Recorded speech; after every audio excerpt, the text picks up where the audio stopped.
उभाटा गटाचे खासदार जनाब संजय राऊत यांनी राज्यसभेच्या निवडणुकीच्या निमित्ताने आदित्य ठाकरे आणि प्रियंका चतुर्वेदी यांचा पत्ता कट करून टाकला। आज सुप्रियाताई सुळे यांनी स्पष्ट केलं की राज्यसभेच्या निवडणुकीला खासदार शरद पवार साहेब देखील निवडणूक लढण्यासाठी इच्छुक आहेत आणि संजय राऊत पहिल्या दिवसापासून हेच सांगत होते आणि ते यासाठी सांगत होते शरद पवार साहेबांचं नाव पुढे करायचं आणि आदित्य ठाकरे आणि प्रियंका चतुर्वेदी यांचा पत्ता कट करायचा हे धोरण संजय राऊत यांचं होतं। त्यानुसार राज्यसभेच्या 7व्या जागासाठी शरद पवार साहेबांचं नाव पुढे करून आदित्य ठाकरे आणि प्रियंका चतुर्वेदींना दूर करण्याचं काम संजय राऊत यांनी धूर्तपणे केलेलं आहे। संजय राऊत यांना माहिती आहे की प्रियंका चतुर्वेदींना पुन्हा एकदा राज्यसभेला संधी मिळाली तर पुढच्या वेळेला संजय राऊत यांचा पत्ता कट होईल। त्यामुळं जाणीवपूर्वक शरद पवार साहेबांचं नाव पुढे करून त्यांचा पत्ता प्रियंका चतुर्वेदींचा पत्ता कापलाच कापला, परंतु आदित्य ठाकरे यांचा पत्ता कट करण्याचं काम देखील संजय राऊत यांनी केलं। कारण प्रियंका चतुर्वेदी या आदित्य ठाकरे यांच्या गटातल्या आहेत आणि आदित्य ठाकरेंच्या गटाला दूर ठेवण्याचं काम या निमित्ताने संजय राऊत यांनी अतिशय धूर्तपणे केलेलं आहे। हर्षवर्धन सपकाळ म्हणाले ही जागा काँग्रेसला देणे आवश्यक आहे, तर संजय राऊत म्हणताय की तिन्ही पक्षांनी एकत्र बसून याच्यावर चर्चा करावी। हर्षवर्धन सपकाळांची कितीही इच्छा असेल की ही जागा काँग्रेसने लढावी, काँग्रेसला मिळावी, परंतु महाविकास आघाडीमध्ये काँग्रेसला कढीपत्त्यासारखं स्थान आहे।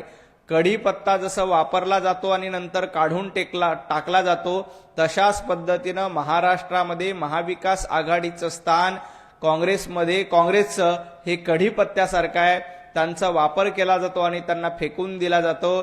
त्यांना ना राज्यसभेची उमेदवारी मिळणार आहे ना विधान परिषदेमध्ये काँग्रेसला संधी मिळणार आहे। राज्यसभेला शरद पवार साहेबांच्या रूपानं राष्ट्रवादी शरद पवार गट दावा करतोय आणि येणाऱ्या विधान परिषदेमध्ये उद्धवजी ठाकरे यांच्या रूपानं उभाटा गट दावा करणार आहे। काँग्रेसला या राज्यसभा आणि विधान परिषदेच्या निवडणुकीमध्ये कुठलीही संधी मिळणार नाही। त्यांचा वापर कढीपत्त्यासारखा होणार हे निश्चित।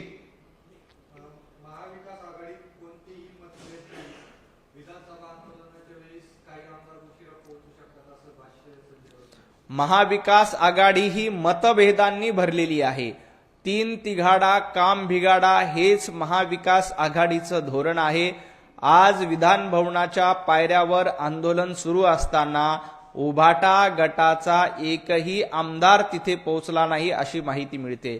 ज्या पद्धतीनं महाविकास आघाडीमध्ये तिघांची तोंड तीन दिशेला आहेत, एकाला वाटतं की आपला खासदार व्हावा, दुसऱ्याला वाटलं आपला आमदार व्हावा, तिसऱ्याला वाटतं आपला अजेंडा राबवला जावा, परंतु महाविकास आघाडी ही विचारांची लढाई लढणारी आघाडी नाही। फक्त सत्ता मिळावी, पद मिळावं यासाठी सुरू झालेली ही आघाडी आहे। त्यामुळे या आघाडीचं अस्तित्व फार काळ टिकलेलं नाही।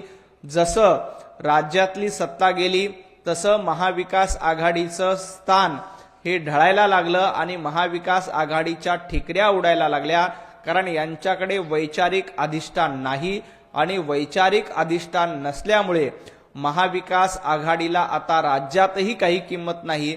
त्यामुळेच जनतेनं महाविकास आघाडीला स्पष्टपणे नाकारलंय। या तिघांना मिळून 50 जागा देखील महाराष्ट्रामध्ये निवडून आणता आले नाही आणि स्थानिक स्वराज्य संस्थांमध्ये देखील महाविकास आघाडीच्या पूर्णतः ठिकऱ्या उडालेल्या आपण बघितल्या। डीजीसीएने काही विमानाच्या उड्डाणावर निर्बंध घातले आहेत। रोहित पवार यांनी या प्रकरणात लढा दिला आणि ते त्यांचा लढा चालू ठेवतील असं भाष्य संजय राऊत। रोहित पवारांनी या प्रकरणामध्ये लढा दिला नाही, स्वतः प्रसिद्धी मिळवण्याचा प्रयत्न केला। अजितदादांचा वारसा आपल्याकडेच मिळावा यासाठी रोहित पवार हे प्रयत्नशील आहेत आणि त्यासाठी अजितदादांच्या विमान अपघाता प्रकरणामध्ये जाणीवपूर्वक रोज उठून पत्रकार परिषद घेण्याचं काम रोहित पवार यांच्या माध्यमातून केलं जातंय। संजय राऊतांनी असा दावा केला की रोहित पवार आणि संजय राऊत हे एकमेकांना भेटणार आहेत. संजय राऊत यांना गुरु करण्याचं काम रोहित पवार यांनी केलंय. जसं रोज सकाळी उठून संजय राऊत आपला भोंगा वाजवतात, आपल्याकडे काहीही पुरावे नसताना आरोप करतात, अगदी त्यांचं शिष्यत्व घेण्याचं काम रोहित पवार यांनी केलंय. रोज उठायचं, पीपीटी प्रेझेंटेशन द्यायचं, हा रोहित पवार यांचा धंदा झालाय. त्यामुळं ते हे प्रसिद्धीसाठी करतायत का, हा आमचा सवाल आहे. डोनाल्ड ट्रम्प यांनी वारंवार नरेंद्र मोदी यांच्या नेतृत्वावर प्रश्न उपस्थित केले आहेत आणि मोदींनी देश विकायला काढला आहे असा आरोप नेहमीच केला जातो. संजय राऊत पंतप्रधान नरेंद्र मोदीजींच्या नेतृत्वामध्ये देश जगामध्ये मोठा होतोय. मनमोहन सिंग पंतप्रधान असताना देशाची अर्थव्यवस्था 11व्या स्थानी होती, आता 4थ्या स्थानी आहे. येणाऱ्या काळामध्ये आपण 3ऱ्या स्थानावर जाऊ. हे फक्त आणि फक्त पंतप्रधान नरेंद्र मोदीजींच्या नेतृत्वात शक्य झालंय. भारत आणि अमेरिकेचा जो करार झालाय त्यामध्ये आपल्याला मोठ्या प्रमाणात फायदा झालाय. देश विकण्याची भाषा संजय राऊत यांनी करू नये. जेव्हा महाराष्ट्रामध्ये महाविकास आघाडीचं सरकार होतं तेव्हा तुम्ही महाराष्ट्र विकायला काढला होता. ज्या पद्धतीनं महाराष्ट्रामध्ये 100 कोटी रुपयाची रोज वसुली केली जात होती तेव्हा महाराष्ट्राची लूट ही महाविकास आघाडीच्या काळात केली होती. उद्धवजी ठाकरे मुख्यमंत्री असताना महाराष्ट्राची लूट होत होती. पंतप्रधान नरेंद्र मोदीजींचं नेतृत्व हे 140 कोटी जनतेनं स्वीकारलेलं आहे आणि त्यांच्या नेतृत्वात देश स्वाभिमानानं अभिमानानं पुढे जातो. भारताचा तिरंगा हा अभिमानानं फडकतोय कारण पंतप्रधान नरेंद्र मोदीजींसारखं सक्षम नेतृत्व आहे. आणि संजय राऊत उभाटा गटाचं नेतृत्व काय आहे याचा विचार करा.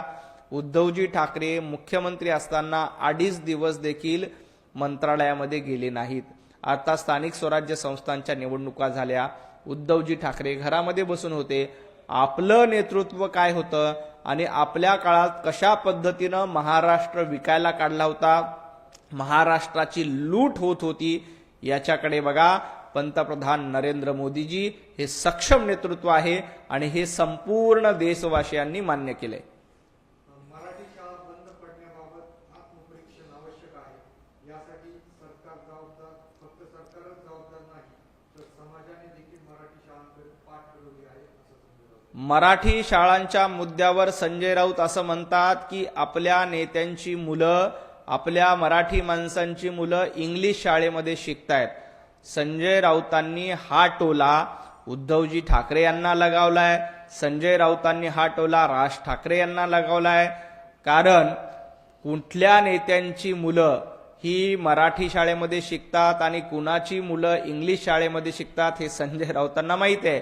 त्यामुळं संजय राऊतांनी आज नाव न घेता उद्धवजी ठाकरे यांना सांगितलं की तुमची मुलं ही इंग्लिश शाळेमध्ये शिकली, राज ठाकरेंना सांगितलंय तुमची मुलं इंग्लिशमध्ये शिकली. आणि मराठी शाळेचा मुद्दा संजय राऊतांनी बोलण्यापेक्षा मराठी भाषेची काय अवस्था करून ठेवली. कॅमेरासमोर संजय राऊत मराठी भाषेचं कशा पद्धतीनं वाटोळं करतात, मराठी भाषेमध्ये कशा पद्धतीनं घाणघाण शिव्या देतात हे महाराष्ट्राने बघितलंय. त्यामुळे संजय राऊतांची वैचारिक सुनता झाली ही देखील आपल्याला माहिती आहे.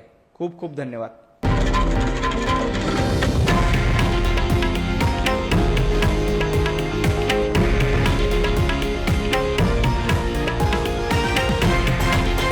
हे आहे देशातील नंबर 1 न्यूज नेटवर्क आणि आपण पाहत आहात TV9 मराठी, एकमेव.